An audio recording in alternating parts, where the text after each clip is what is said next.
This talk's going to be a little different than the last one. It's more about how a botanist develops a career. It's going to be a little bit more like a travel log than it would be showing you pictures of flowers and so forth. I'm going to terminate with some of the works that I have done and also show you pictures of some of the species that I've described. But most of you know me, but some of you may not. I just want to say that I was raised on a small farm in Iowa. My dad died when I was 11 years old, and the first fall, neighbors came to help us pick corn, and after that we were on our own. And we worked very hard, and one of the things that I've found out, and I have some lessons that I learned in my life, and one of them is that farming is a good starting point for becoming a botanist, because after all, you have to know the weeds that you're trying to get rid of and the plants you want to keep growing. So it's, every farmer is pretty much aware of plants, even though he doesn't know what the names are, except perhaps by common names. But when I first went to the university, I was very impressed with my professor, who could name all the Latin names of every plant that he saw, and this was one of the basic reasons why I went into botany. When I first got out of high school in 1956, I joined the military. In those days, if you hadn't shot yourself in the foot or gotten run over and were crippled, you ended up in the Army, because virtually everybody in my county was at one point drafted. So most young men went into the service when they were young, instead of waiting until they were married or something. I served in a radar unit. I learned to be a radar technician and repair anti-mortar, anti-artillery radar. It was during the time that I was in Germany that the Russians launched the Sputnik, and of course this made a major change in the lives of many of us, especially in the military. They were very concerned about our so-called gap in knowledge with the Russians, and the United States government started pouring money into research. For anybody that's about my age, they'll remember that money became available to go to school on, especially for going into the hard sciences. And of course, it made a big difference in my life. I returned back home after I got out of the service and enrolled in college and ran the farm, because my older brother had gotten married. I went to Simpson College for 4 years, got a degree in biology and a minor in chemistry. And after Simpson College, while I was at Simpson, I had to work very hard to maintain the farm, because I was running the farm as well as going to college. So lesson number 2 is that you can't die from hard work usually.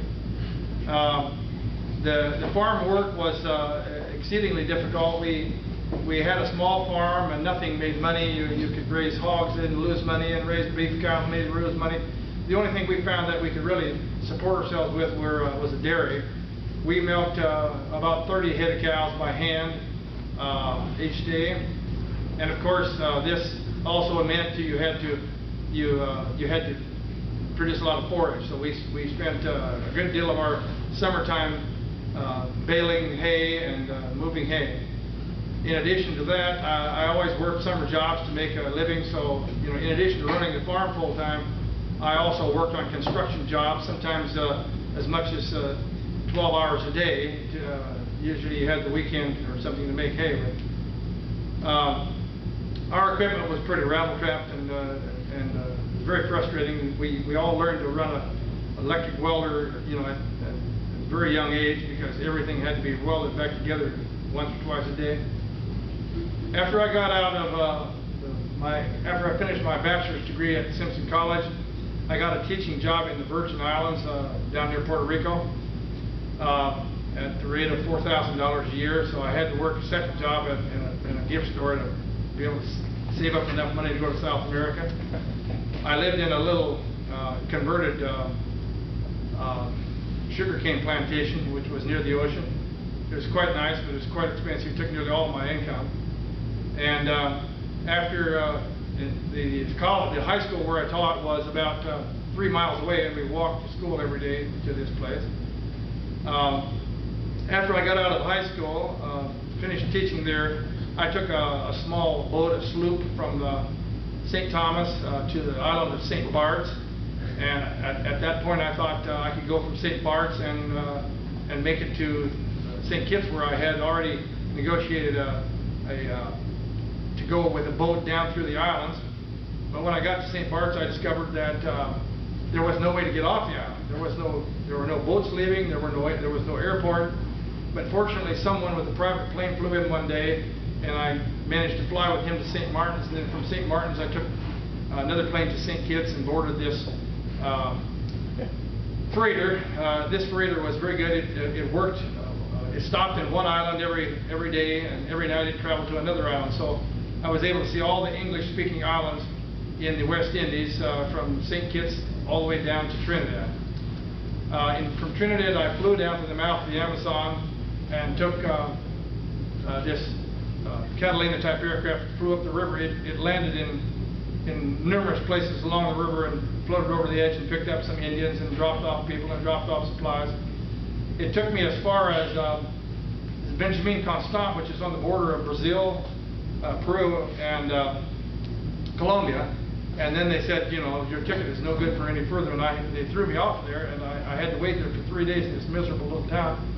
And I got dysentery, and I had a very terrible toothache, and there was no electricity. And one day they told me that there was a dentist there, so I found the dentist was along this little platform, and he was drilling on my tooth, and I thought, well, I wonder how he's doing that without any electricity. And I noticed that he was pumping this drill with his foot. He had a Singer sewing machine rigged up to a drill.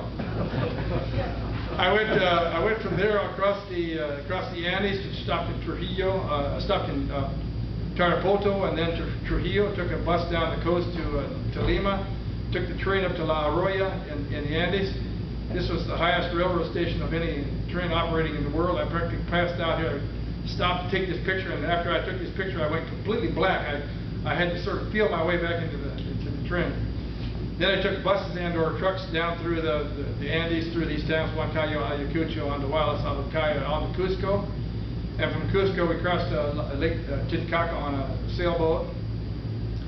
From there, I went down into Argentina, crossing over into Paraguay here at the Rio Pilcomayo. Just before crossing that morning, I was nearly shot by some, I guess they were Argentine soldiers. I was just sleeping along the river, and they found me, and I got up, and they thought I was threatening them, and they cocked their guns and I said, "Oh, stop shooting me." So then I went across Paraguay to Foz do Iguaçu, went up to central Brazil to the new city of Brasilia. That was just under construction at the time.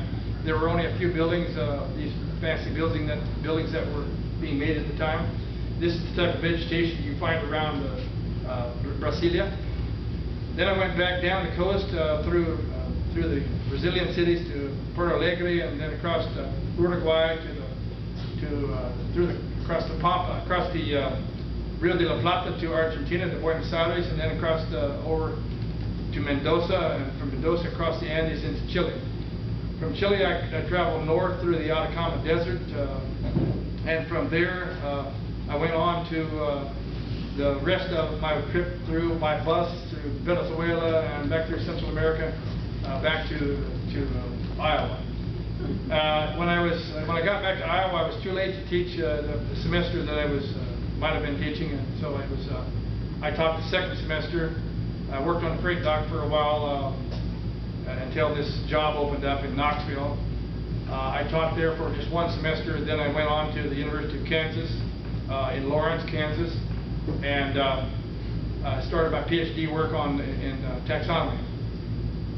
I lived here in this botany greenhouse. They needed somebody to watch to make sure that it didn't freeze, and I lived there for free. It was a very nice place. Then in 1965, I took a trip to Costa Rica. I was attending the second OTS course down there, the Organization for Tropical Studies. My professor was Barry Thomas at Harvard University. Many of you know him as one of the people who was helping to organize the second International Aroid Conference not at Harvard, but at Harvard Forest. Jesus Idrobo, one of the individuals in this picture, was the guy who basically taught me a lot about plant identification. He was just an ordinary taxonomist who knew lots of plants. Many of the people in this picture went on to be famous plant people. The guy with the machete standing up there he's at the University of he's at Storrs, the University of Connecticut. Famous phylogenists. Now, one of the third lesson is choosing a mate is as important as choosing your career. And, I met my wife at the University of Kansas. We were married in September, right after I got back from this OTS course.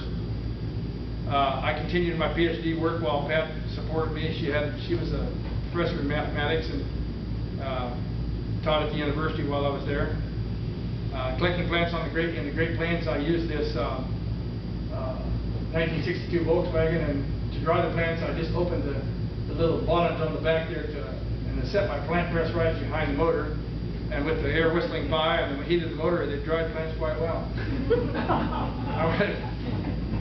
This is the collecting out Baldwin Woods. It was it was an area that I'll never forget because I rode my Volkswagen Bug 3 times down the back of the Baldwin Dam Lake and ended up underneath the car, burnt all my fingers off, and burnt part of my nose off, and I had to sew this hand back to my stomach in order to get my fingertips grown back. And I was teaching, you know, with this wretched smell coming up out of my t-shirt, and I had to wear something, you know, that I could stick my arm into. I went on to, you know, use something wrong. The moral of the story is don't ride with Tom. Well, I don't know. It doesn't seem to want to go forward anymore. I won't even go forward with that button there. That's right. One in the middle. Possibly I hit something, Mark. I don't know. Ed can show you. Yeah. What's up? Sorry. That did that okay? Down.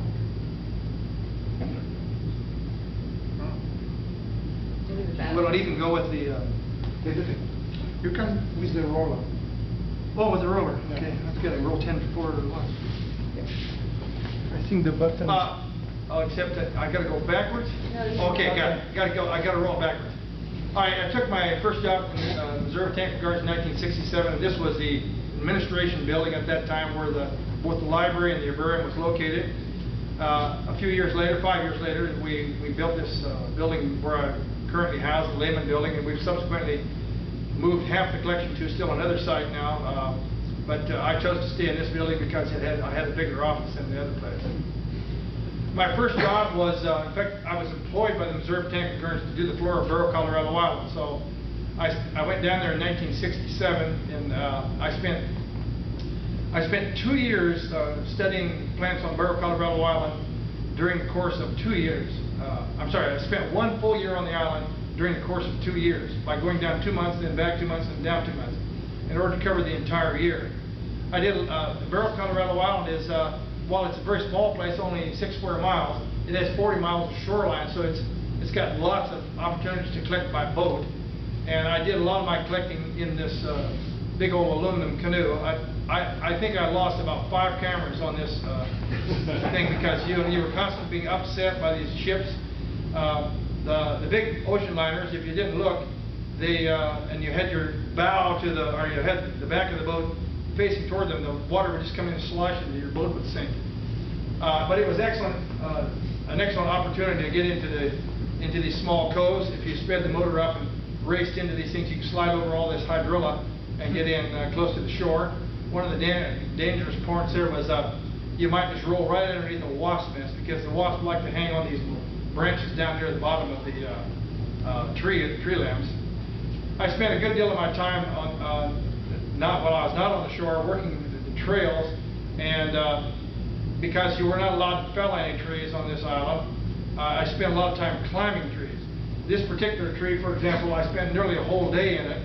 I got up the side of it, because it was way too big for my rope.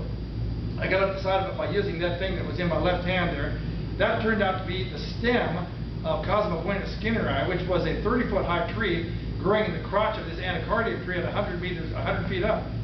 So even though I had seen this Cosmobuena skinneri from the ground, I sort of forgot about it because I couldn't figure out where it was. And it was actually a hemiabraphyte in that tree. One of the nice things about using these irons was you could get up and take pictures of plants that look fairly natural. You get nice pictures of plants up into the treetops. And of course, the view from the top of the canopy was really quite spectacular. It was like being in another world. I would usually go up these trees, go up one tree, I would see another tree nearby, and if it was not too far away, I could usually just get to the other tree by going through the branches from one tree to the next. I rarely went down the same tree that I went up, because I would usually find an easier way to get down. Sometimes these trees were extremely difficult to get up, because you'd have to take your rope off repeatedly to get around branches, and sometimes if they had sclepidaceous vines in them, or apocinaceae, they would be covered with this terrible white sap when you came back down. If you got that stuff on you, it was just, getting into the hairs of your arms and so forth. It's terrible.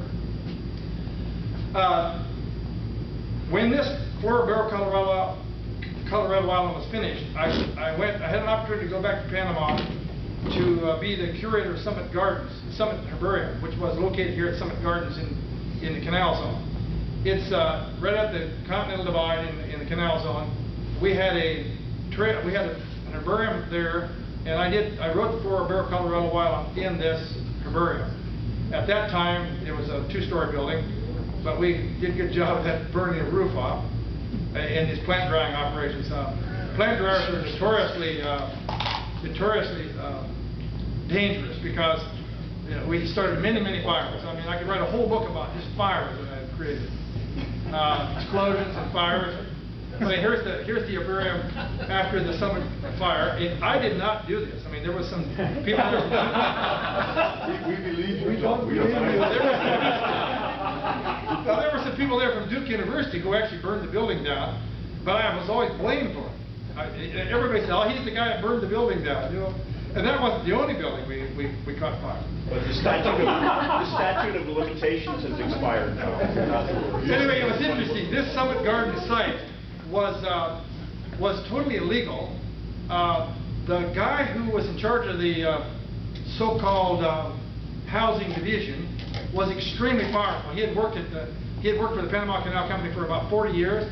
No one bothered to cross his path, and he said we could put the herbarium out there, we could do this, and they paid the electricity, they paid for a telephone bill, and everything. It was all illegal. And we were there for about maybe 15 years, and then we finally moved the herbarium, the trailer, to another site, because Bill Darcy, who took my job, he didn't want to live out there, it was too remote. I finished the Floribera Colorado island in 1978, but during that whole time I was also working in Panama, because there were lots of roads opening up, in these lumber roads, logging roads. Many of these roads don't even exist anymore. They've completely reverted to canyons and ditches. But when they were built, you could drive in there at a good rate of speed, get into these places, because when they were hauling lumber out, they had to have good roads. But once the lumber was extracted, now it's very difficult to get into these roads. I've been trying to get back into the Santa Rita Ridge Road. Lots and lots of endemic species that I collected there. Another thing that I did while I was down there was take advantage of, they built a dam out on the it was called Bayano Dam on the Rio Chagres, and Rio Gato, I forgot the name of the river. But anyway, they dammed up a river that goes in toward the Serranía de Cañasas.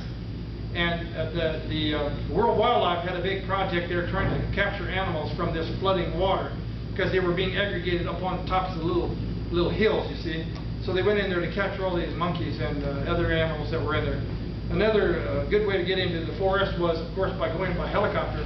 There was a gold miner up the headwaters of the Rio Tequesa, and I went in with him, and I remember that to get to this gold mine, he didn't have any idea, this before the days of GPS, he had no idea where it was except to count the number of branches in the stream. He would go 3 branches to the right, 3 branches to the left, and we'd finally arrive at this hole.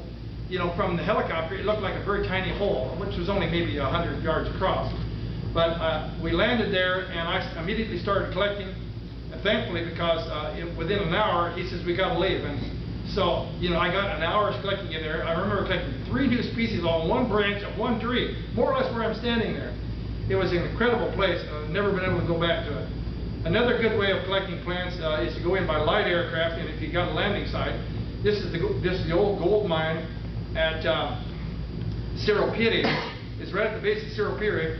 I flew in there, and the plane left me there for 3 days. And in the first day that I was there, I climbed up the backside of Cerro Piri, collected 225 numbers, including many new species, and got back just, even after dark. We were barely able to get back down to the camp again by dark. But excellent place to collect. And then to go up the other side of Cerro Piri, we use mules and boats. We take a boat into this little Indian village, and then from the Indian village you can get a mule to take you to the camp. While I was in Central America, I spent quite a lot of time teaching classes, because while you were living down there, the universities often wanted you to teach a field course for them. So I taught a course for Cornell University. It was Hal Moore's course. He was supposed to have taught it, but he got some terrible cancer, and he had to give up his class. The class was already down there, and they called me and asked me if I could go down and teach this class for them. And then I taught classes. This was some of the members of the people in the class. John Popoli, some of you know him. He was formerly director of research at Fairchild Gardens. And Paul Cox is important too. He was formerly director of the National Tropical Botanical Gardens, who owns the camp fund, by the way. So I had some pretty important students. Then in this class, I had Al Gentry, who went on to be a world famous phytogeographer. Not phytogeographer, but rather studying the species diversity of plants in other areas. And in my classes where we learned this procedure, we would go out into a forest, and we would take a line transect and then collect everything within 3 feet of that line, and then bring it back, and every 100 feet we would put that in one bag, the next 100 feet, in order to study species diversity by doing the species area curve. Now in simple forests like tropical moist forests, you could quickly find out where this leveled off. But in virgin wet forest, the line just kept going up. You would never have enough time to collect enough samples to find out where that species curve broke. I also worked in Peru with Amazon Tropical Drug Company on a project to find anti-cancerous drug samples. We were contracted to collect 3,000 samples. And since they were paying you by the sample, we always concentrated on trees, because the trees were easier to get more samples. You could get roots, you could get stem bark, you could get twigs, you could get leaves, you could get flowers and fruits. You might get 6 samples off of one tree. Whereas an herb, you'd have to spend an hour gathering to get enough dry weight sample size. So most of the stuff I collected about 1,000 species of trees and shrubs in Peru. And in sets of about 20. This was what paid off our debt at the Reserve Botanical Gardens. I went on a trip in Peru, in Brazil, on the Rio Juruá Mirim, in this, I don't know, it's about a 30-foot tramp steamer sort of boat. This was collecting in some of the richest parts of Peru and Brazil, because the state of Acre has the alluvium coming in off the Andes, and that's very rich soil, and it's very extremely rich in areas. We'd go every day. We'd be in a different place collecting and move on to another site. We finally got to a situation where we ran into a tree stump or something and knocked a hole in the boat, and then the guy had to plaster mud in this hole, and he bailed water all night and kept me awake all night. We slept in hammocks in this boat, and I never really slept the whole damn time I was there. I don't sleep well in the hammock. Lesson 4 is that things can always be improved. I found that when I was in Madagascar, the distances between towns, the distance between where I was drying my plants and where I was collecting my plants, were so far that I really just gave up the possibility of driving back, collecting some plants and driving back and drying them. Instead, I went to the market, and I purchased a couple of stoves and some propane tanks, and I built a dryer box, and I took this dryer box. It's a long bed Land Rover. I built this dryer box in there, filled the whole one side, and then I took the front seats out, and I tied propane cylinders to that. I had these two 3-burner stoves in there, and this was what I was drying my plants with. And it worked very well, except I kept having fire after fire because I had no protection. So my hands were all burned from because when I'd catch fire, I had to reach in there and take that flaming press out, throw it on the ground, and stamp it out, and put dust on it. I didn't have enough water to douse the thing because I only had a 5-gallon can of water for it, and it's a rather dry area. I went all the way across Madagascar on roads like this, and you could see where you were going to be the next day. If you got onto a big hill, you could see where you were going to be because the roads were so bad and the distances were so far. The people in Madagascar were quite interesting. There were several different groups there, but this group wore sort of like pajamas and these funny little hats. Very often at night, I'd be pressing plants by the light of this little lamp, and I'd hear people talking behind me. I'd turn around, and be 30, 40 people standing back there watching me press plants. Here's a farmer near Tuliar.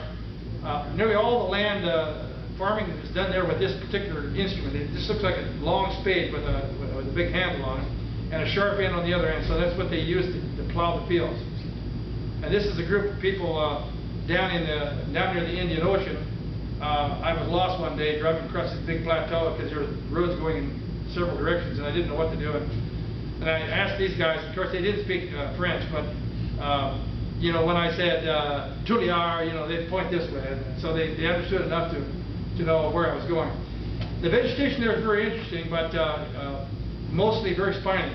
And I was covered with all kinds of nicks and spine scratches. And these all became infected because my diet was rather simple. For breakfast, I ate coffee and French bread with marmalade. For dinner, I had sardines and French bread. And for supper, I had a concoction made from macaroni and French soup that I cooked over the stove. And apparently, I wasn't getting some ingredients in my diet because I became very infected. But then I stopped with visited some missionaries in Ahush. And they said, oh, that looks very much like an endemic disease, which is the only cure is to excise or cut out all these sores. And I was a bit worried, so I went on to another place where there was a slightly larger hospital, and they gave me some antibiotics, and it all went away. This is the road down to the Indian Ocean on the south of Madagascar. And I went all the way over to Pinnaransu and then back up to Tananarive and then back down to the Indian Ocean side again. I collected about 4,000 samples there.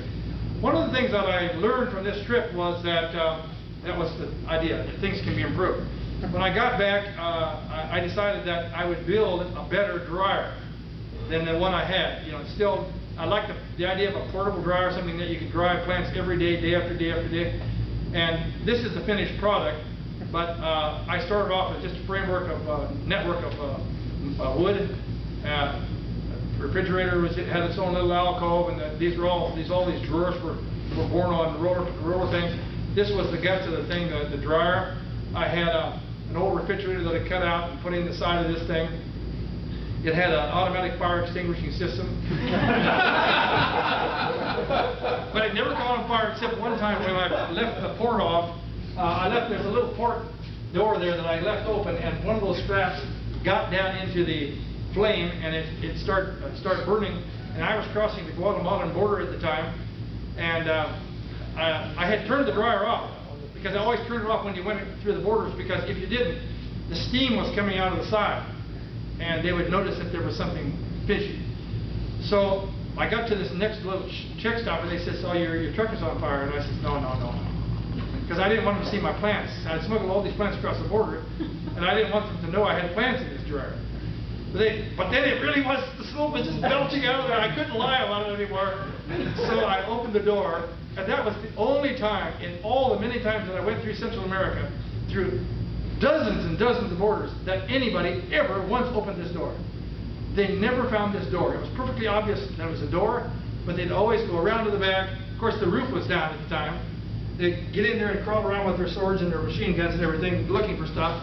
And they never found this door, which I thought was absolutely astonishing. The truck was equipped with this roof that went up, and I devised this system to raise the roof with these cords that wrapped around a a rod that was turned with a crank that had a bicycle cable running across the other side so that they both went up at the same time, and it worked remarkably well. This is the fire extinguishing system and the thermostatic control for the dryer, stove, and refrigerator and burner. This is the 100-pound propane cylinder that I use for drying the plants. Right behind it, nestled in underneath the edge of the bed, was a 20-pound auxiliary cylinder, which, if that propane cylinder emptied, then I knew I had about 2 days or perhaps less to get to a place where I could replace my propane cylinder with refill it. And in Central America, you can refill propane cylinders just about as quickly as you can fill a tank of gas. In the field, I had to figure out a way to keep the truck sort of level, because the refrigerator required a certain amount of levelness. So sometimes I would drive one of the wheels up on a rock if it wasn't perfectly level. This is the truck with the awnings up so that you can work in a rainstorm. You could go out and break down the presses, and I worked on the tailgate. One night in Honduras, it was a big rainstorm, and some guy came in underneath my tent and was standing there talking, and he stood there and it kept on raining and kept on raining, and so I finally went to bed, and he slept on the tailgate. But he kept rolling and bouncing about and knocking into the door, making noise, and so I kept yelling at him. By morning he was gone. We don't know what happened to him. We usually try to find a campsite that was near running water so we could bathe. Lesson number 5 is that most wounds heal if you leave them alone. Collecting plants can be pretty dangerous. I had lots of fairly serious wounds. But the biggest problem with collecting is ants. Every tree that's in flower, which is usually why you want to collect them, has ants in them, and often lots of ants, and sometimes they're stinging ants. But usually they're just ants that cover you to such an extent that your arms are black, and they're all just kind of biting you, so it feels like your arm is electrified, even though they're not biting you. And these climbing irons, of course, can be quite dangerous too. Look at this. There's a 3-inch long spikes. I was collecting once with Juan in Panama, and I got a bit annoyed at him for something. He hadn't done something, and I jumped over this log and forgot that I had my climbing irons on, and of course they're longer than your foot, so I cut a great slash in my leg, and we were too far from civilization to get it sewed up. So Juan said, he was always carrying all these Chinese herbs with him, and he poured some powder in there, and he always said he saved my life. One time I was collecting with a group of Army medics. They were going up the coast of Panama to visit some Indians and, pull teeth and fix hemorrhoids and whatever they did. And right after I got there, I went out into the woods, and one of the first things I did was trying to cut a good big palm in fructescens in two, and I was standing on apparently a somewhat rotten log, and as I swung, the log fell out, and I cut the end of my finger off. And I went back to these guys and I said, look, sew this back on, because I'd like to keep on working. And they said, oh no, it won't work. It won't work. I said, sew it back on, it'll be okay. And it's perfectly fine. They cut that off and sewed it back on, and it worked fine. One time I was in Colombia collecting with Marcelo Mora. We were really in a remote place. We were at least 4 hours from any place, and I cut a great gash in nearly cut my thumb off here. If it hadn't been for the bone, I probably would have.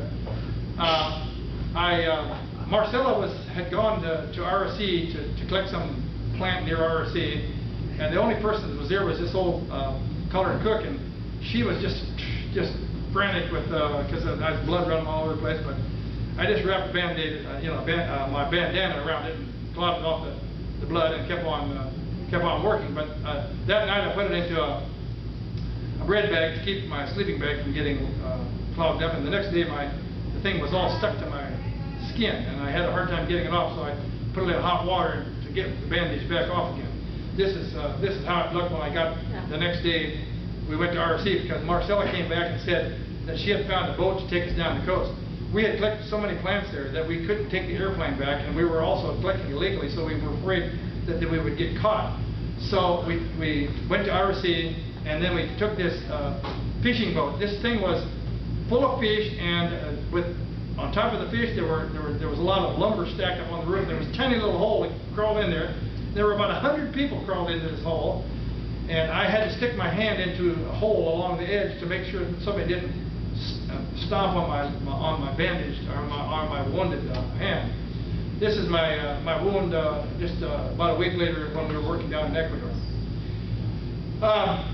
This is the result of a very serious accident I had in Costa Rica, where I ran into the back of the tractor and I passed out through the window and cut my head, cut right across my eyes and my nose and everything.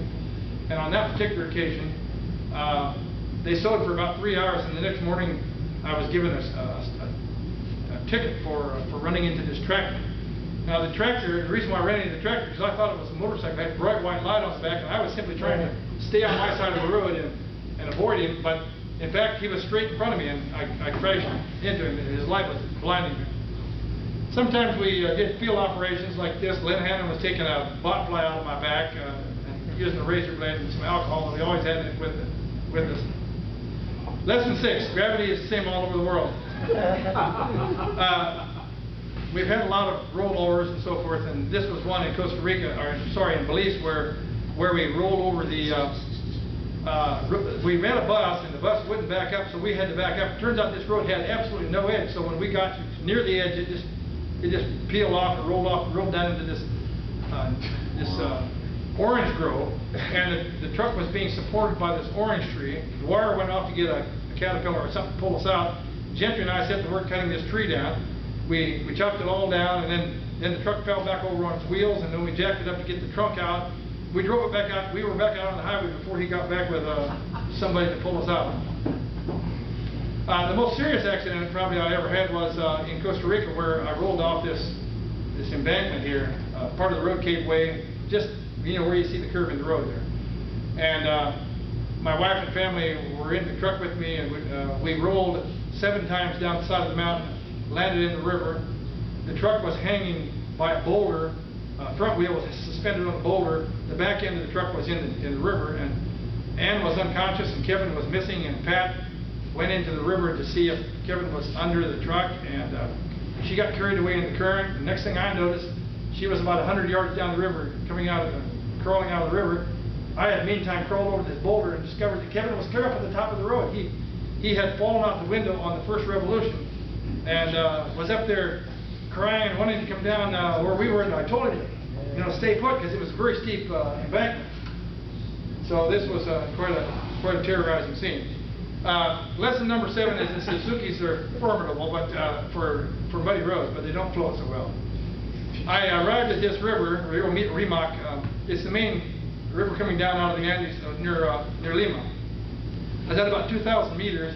Late one evening, I arrived just before dark, and I passed all these trucks that were sitting there waiting to cross the river, and then they said, go, and I said, my God, it's a quarter of a mile across here. And it looked like it was too deep, but anyway, they said, go. They said, you can cross here with this Suzuki.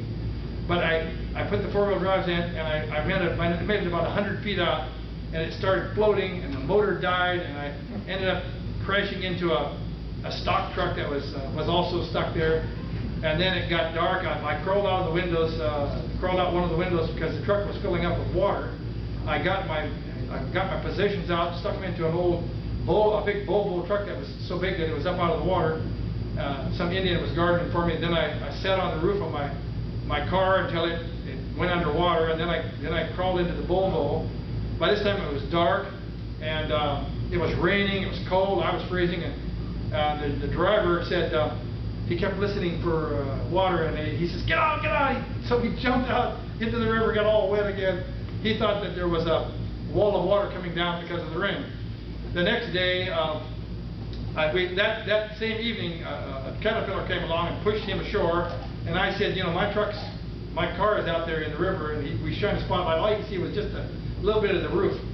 And he went out there, and I was in the bucket of the thing, and we picked up the car, and of course it smashed even further into this truck.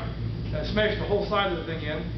And then we drug it ashore, and I let the water out. I bailed all the water out with my hat, and took my boot and socks and sopped up the water, and I got in the truck to spend the night. Somebody came along complaining that I hadn't paid him for, he lost the money I paid him. This is the scene the next day when they go out there in the river with a caterpillar, and they move these rocks around to try to smooth out the waterbed so that you can actually get through. I was going through late in the day, and the river had become deeper, you see. Anyway, I couldn't get my engine started. I running the battery down, I cleaned everything off, dried everything off, but it still wouldn't run. So finally, desperate, at the end of the day, I stopped. I asked some army guy if he would make somebody stop and pull me, and he did. And they hooked onto me with a cable, and they drove me up the side of the mountains, and I ran the motor until it started, and then, you know, we're fine. Lesson 8. That trip though in Peru, you know, that sort of thing happened to me 3 times in Peru, where on that particular trip. It was quite an exciting field trip. Lesson 8 is that most of the plants that we want to collect are growing in the most inaccessible places. If they're accessible, you know, there's nothing of interest. This is the road going down to the Rio Calabebra from Santiago in Panama, and it was at one time a pretty good road. I drove all the way down. You know, maybe 25 years ago, I drove down this road, collected for 3 days down there. Fantastic species. Brought them back to Panama, put them in this damn dryer that they were making us use because it was supposed to be safe, and it caught fire and incinerated all my plants. Then we had another dryer at the same place which caught fire during the night, and we saw something flickering. What's this flickering? What is that flickering? Ron Leisner, so we opened up the door and it was all filled with smoke. There was a flame going in there, and all we could see was just a tiny bit of flickering. It was the flame. Wait a minute, I gotta back up. Anyway, this is after we got up that same hill. The Bronco was basically at a 45-degree angle with the roof, with the mirror scraping on the side of the bank, but we didn't dare stop because we knew we wouldn't make it if we had let up on the footpage. Sometimes you got to get out and actually, you know, try to help clean up the road in order to get through. These people that lived along there were trying to make this road passable. This is the same Santa Rita Ridge Road which I showed you in one of the first pictures. Now, you know, deteriorated so badly that you can't even drive up it. Landslides are also extremely much of a problem, as most of you who have been into Ecuador will know. In the rainy season, these mountainous areas, the landslides are so frequent that you sometimes can't get into the place. I tried 3 different years to get in here. In this is the place where Pepe's, one of Pepe's employees his entire family was wiped out by one of these landslides. All of his relatives were coming to see him graduate from high school, and they all vanished. Sometimes it's just a matter of getting out and removing a tree and getting it out of your road. This slide, which somehow got decrepit here, it shows us completely suspended in the middle of a road. I was driving down one set of ruts, and I thought there was another set that looked a little bit better, and so I tried to get into the next set. We simply were impaled on the top, and with all 4 wheels spinning away. The thing was at such of a cockeyed angle, we wanted to sleep there, so about 3 hours later, some people came along and helped us drag it out of there because they wanted to get through. So sometimes it's best to block the road if you get stuck. Sometimes it's not a matter of mud, but rather of stones. We drove down this hill, perfectly dry, but I could not get back up again, even with 4-wheel drive, because the stones were like ball bearings. So we walked about 4 miles and got this Caterpillar to come, and he just made a new road for me down there. And I said, "Do you need me to help you?" No. So he just pulled us up out of there. Sometimes for river crossings you have to use a barge like this or a ferry. Sometimes the problems are with the vehicles. Many of our vehicles are old, beat up rattle traps, and they just stop running. You never know why. In this particular case, we had a Catholic priest there who stopped, and he took me back and went and got an individual who had a bag full of tools. I don't think he knew what he was doing, but the car eventually started. Lesson number 9 deals with accommodations.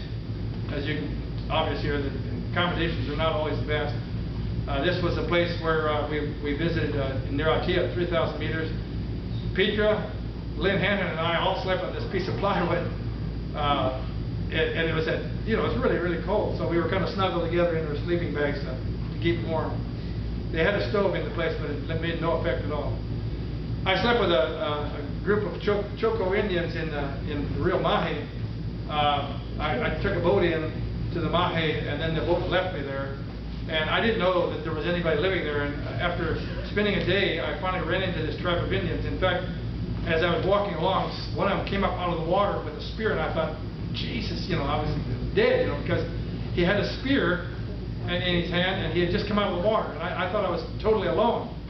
And it just turned out that he was one of this family that lived up there, and so I stayed with them. This is the Aroid, where you've seen this in an earlier picture, but I just wanted to indicate that the sleeping accommodations on this boat, there were 11 of us sleeping in hammocks on there, and I simply never slept for 11 days. This was, you know, for me it was quite uncomfortable sleeping in a hammock. I prefer to lay down flat. This is where we were trying to dislodge this boat from a riverbank. We also had problems with fish there. This one liked to bite you right in the ass and take a big chunk out. And the first guy that encountered one of these came running out of the river screaming. And later they caught one of these things, and it just bites right onto this big chunk of fat. These are our improvised laundry facilities along the edge of the road. Sometimes you have these nice fresh water coming out of these pipes. Meals are usually just out of a box like this. The whole purpose of this, of course, is to collect plants, and all this difficulty and trouble, you know, really boils down to we need to do this in order to collect plants. This shows us how we process and sort plants in a typical situation. We find a hotel someplace where it has enough space that you can work, spread the plants out. This happens to be at Tinalambia. Many of you probably have been there, but it was the old part, which was still cheap. It's very expensive now. Another thing I wanted to point out was a successful trip really involves some preparation in what you're doing, what you're wearing, the equipment you take with you. When I step out of the vehicle, I have everything I need for the whole day to collect. I've got all the bags I need, my machete, my GPS, everything is on me. I don't have to stop and think, did I bring this, or should I stop and get that? My camera's fastened onto my straps. In those days I would carry two cameras, one black and white, one color. Now with the digital camera you don't need to do that. These army pants, you know, have about 50 bags in each pocket, so you can put each plant individually in a separate bag, and then put them all into the larger bags. I use these big fertilizer bags that are, you know, 3 feet long, 2 feet wide. Machete is also a very important tool when you're in the field, especially a long one. You can oftentimes get something, an epiphyte from a tree that you would not otherwise be able to get easily. Sometimes, you know, just in a moment you can collect the plant, otherwise you have to screw around trying to find a stick to pull it down. Very often we're collecting plants, mostly I'm collecting plants and pressing plants in some kind of a hotel because I need good light to describe plants well, and that usually involves some little hotel someplace. This is in Archidona, where I was working with this Bolivian kid, Noel Altamirano. Sometimes we're pressing plants at night by the light of a lamp, but it's not a good idea because describing plants by any kind of an unnatural light is not. It always makes things look glossier than they really are. Then of course we put these plants into a press like this with corrugated aluminum and with cardboard blotters, and then put them into a dryer. Very often I'm shipping them back in alcohol to Quito, and then when I get to Quito I do this operation. The living plants are washed up if possible in the stream, because it's very easy to get rid of your waste products and so forth and all the junk, and keep your hands, everything clean, keep your plants clean. These are some of the areas that I've collected in, but though I've collected fairly widely throughout the world, most of my plants are from Latin America, and well, Central and South America about equally, but they're mostly Americans. I bring the plants back to the Missouri Botanical Gardens. This is our facilities there. The area from where my car is parked to the other end is all the Aroid house. The Aroid collections number, I don't know, 4,000 to 6,000 plants. We really never count them, but it's a fairly large collection. And they're grouped into sections, different genera are placed in different places, unless there's some particular oddity about the way the plant has to grow. Sometimes we have to move a plant to another place in the greenhouse if it does not do well where it is. Pachyderms, for example, they need very little water. If you have overhead watering mist systems, they end up getting bacterial infections and die. We use these living collections for breeding studies. For example, we discovered that by just random crossing of pachyderms, we found that the Central American species would all breed with one another, and the South American species likewise. But very few, if any, Central American species would cross with South American species, even if they looked almost identical. So there's been a degree of separation there with the Isthmus of Panama for a very long time. Plants that require higher humidity are in a special room. Our cardioloptions, for example, are in the place that we normally use for propagation because they just don't do well in the regular greenhouse. We also use this same room for starting cuttings, and we generally start the cuttings in sphagnum moss until they develop a good root system and leaves, and then we might pot them into a different pot. But Emily can tell you more about that. We use the living collections to augment our descriptions. For my purposes, these collections are for research. I collect the plants. I don't particularly care what they look like. I have to collect them anyway. Every species is the same to me. If there are things that have not been described, I have to describe them. And we sometimes have lots of particular collections in the office to watch them flower, because I want to make sure I get them and watch them every day. In the greenhouse, we have a computerized record system so that if I ask Emily, is a particular species still alive, or did I collect this alive? Usually I can tell that by the field book, because I'll put an L in the field book if I collected the plant alive, but I don't know that it still is alive. So I'll ask Emily to do this for me. I can do it myself, but it's easier to ask her. Anyway, she will then find the plant and say it's alive, and you can find it in such and such a place, or if it's a plant, she might bring it up to the table and leave it there. The final lesson is that species seem to be disappearing as fast as we can find them.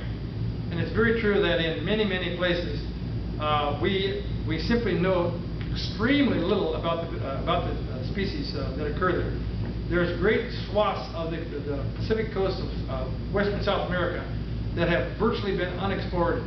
And knowing the other areas on the western slopes, we know that this is completely filled with species, undoubtedly lots of endemic species in the region.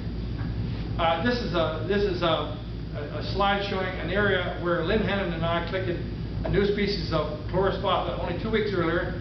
We came back, and this young man had eliminated the forest there and was prepared to burn it. So in all probability, the type locality of Chlorophylla angleri is lost. Most of my research concentrates in these areas of, areas that are somewhat threatened. Basically, they're areas that have accessibility, places that you can get to, but we still have good forests, such as this area near Catimal in Valle Department. Some of my research projects are institutional projects. That is to say, they're a great big project that's done by other institutions and that I'm just participating in. For example, the Flora of Guianas, it has about 150 species, many of which are endemic. These are the published revisionary studies that I've made, different genera that I have revised, or at least I have, if they haven't been published, at least I know how many species are involved in them. And you can see that some of these genera, like Chlorophylla, with 71 species. When we started that, we only had about 18 species. Rhodospatha had 3 species, I believe, and it's now 71. Homalamina, I think it probably had maybe 3 or 4 species when I started. Now there's 11. Dracontium, 23 species. I can't remember the number of species that were involved with that. Central American Dieffenbachs are not particularly rich, only 23 species, but there's about 115 species in the genus, so there's a lot of in South America. In Ecuador, where my major project is, there are about 404 species in the checklist. That is to say, when we published the checklist, there were only 404 published species, but I estimate there's probably 1,200 species there. So you can see that only about 1/3 of the flora is actually known. These are some of the florulas that I've been working on. They constitute different parts of Colombia. As you can see from the provinces involved, they're scattered all over Colombia. It's my way of being able to do something and make a publishable study, and still at the same time work toward the goal of creating a flora of Ecuador. So all of these different areas, I do a standard flora treatment with descriptions, with keys, with generic descriptions, and so forth. Maldonado Chical region is an area that I'm hoping it will be my next study area. I've made two trips there now. I thought it was going to be very similar to Lita San Lorenzo, but it turns out nearly most of the species there are different. And it's only in another river valley just 30 kilometers away. This is the flora of Guayaquil in Pichincha province. In Pichincha province, I've got 6 study areas, and we're studying each one of these, and we're going to do a mathematical comparison of the various floristic regions of Pichincha. All of them are slightly different in different elevations or different life zones, even though they're all on Volcan Pichincha. Bellavista is one. I just showed you a picture of Guayaquil. Bellavista is another. Bellavista cloud forest where Charlie McDaniel has taken groups. This is Maquipacuna. This flora is already written, the standard flora, but the areas there are still poorly known. Cerro Samana is an interesting area. It's much further down towards the south of Ecuador, in an area where there's almost no forest left. This forest is still extinct because the banana companies need water for their banana plantations, and they own this mountain, and therefore it's not being cut off. And of course it has lots of endemic species on it. The Lita San Lorenzo region is by far the richest part of Ecuador. It's up in the northwestern part of the country. Over 300 species just in areas that I have found along the Lita San Lorenzo highway between Lita and the town of San Lorenzo. I suspect if one worked further back away from the roads, you'd probably find another double that number. Another area that I'm working is Shell Mera region in Pastaza province over on the other side of the Andes, about 150 species. The Parque Nacional Sangay, it actually is a huge place. It's very difficult to access. There's only 3 roads that go into it. One of them was that road that I said I tried 3 times to get into before I could make it. Sangay, up to now we have only about 140 species enumerated, probably many more. The Cordillera del Congo is an interesting area. It lies right along the border of Peru. It's a massive limestone outcrop topped with sandstone, like the Tepuis in Venezuela and in the Guianas. And oddly enough, it has some of the same species there. But nearly all the aroids there are endemic. I'm doing florulus in Colombia also, at Bajo Calima, Nariño, La Planada department, in Nariño department, and the Choco area, the Cabo Corrientes in Choco. So I'm going to do a flora. Some of these are published already, some of them aren't. The Rio Calima region, Bajo Calima region, we've published all the new species, but we still haven't published the whole flora with the pictures. Hopefully, if Dorothy Bay ever gets the introduction finished, we'll get that impressed. La Planada was an interesting place, but despite having collected there for 2 weeks, I only found 57 species. So it's much higher elevation, much lower species diversity. Cabo Corrientes.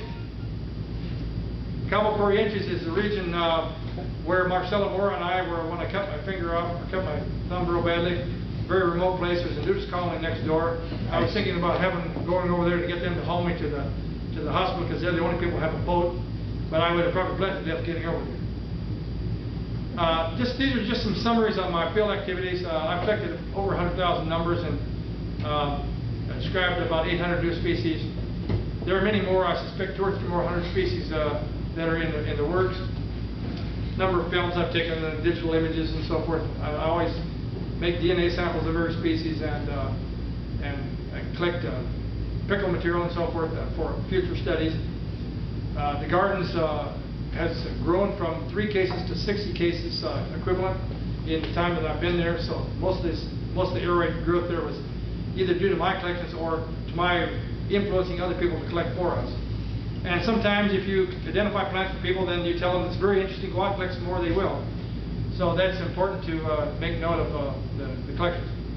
And then these are just some of the ways that my research was funded, and a few of the honors that I've received, including the David Fairchild Medal here in Florida, shot work contributed by the International Aroid Society. Finally, this is just in closing. I just want to say that these are some of the species that I have described, and you can see that there's quite a number of pretty species involved in this. And I'm going to now stop, and I'm going to hopefully, if this works. This is my 100,000th collection, which I'm naming Centimiliciana, and it's a large Elolontium. Quite amazing that Sodero did not describe this plant. Perhaps it was too large for his press, I don't know. But it was growing in an area where Sodero must have walked right past it. because he did work in the Mindo Gualaceo area, the Gualea area a lot, and we found this growing right along the road. Now I'm going to, I think at this point, do I have to hit something, Mark? Yeah, no, it's okay.